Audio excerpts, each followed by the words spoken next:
దేవునికి బిడ్డలారా, దేవుని కోసం కొండలెక్కి ఎక్కడికో వెళ్ళవలసిన అవసరం లేదు. నా దేవుడు, మన దేవుడు, చూచిన దేవుడు, వింటున్న దేవుడు, సమాధానం ఇచ్చిన ఆ మహాదేవుడు ఏమంటాడంటే, నన్ను అంగీకరించిన బిడ్డలకి నేనే నీ దగ్గరికి వస్తానంటాడు.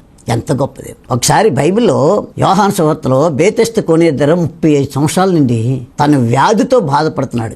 ఆ కోనేరు యొక్క విశిష్టత ఏమిటంటే, ఆ కోనేరులో ఎవరైతే దిగుతారో వారు మొదట దిగిన వ్యక్తి ఎటువంటి భయంకరమైన వ్యాధి అయినా మొదట ఎవరైతే ఆ కోనేరులో దిగుతారో ఆ వ్యక్తి స్వస్థత, ఆరోగ్యవంతుడు అవుతాడు.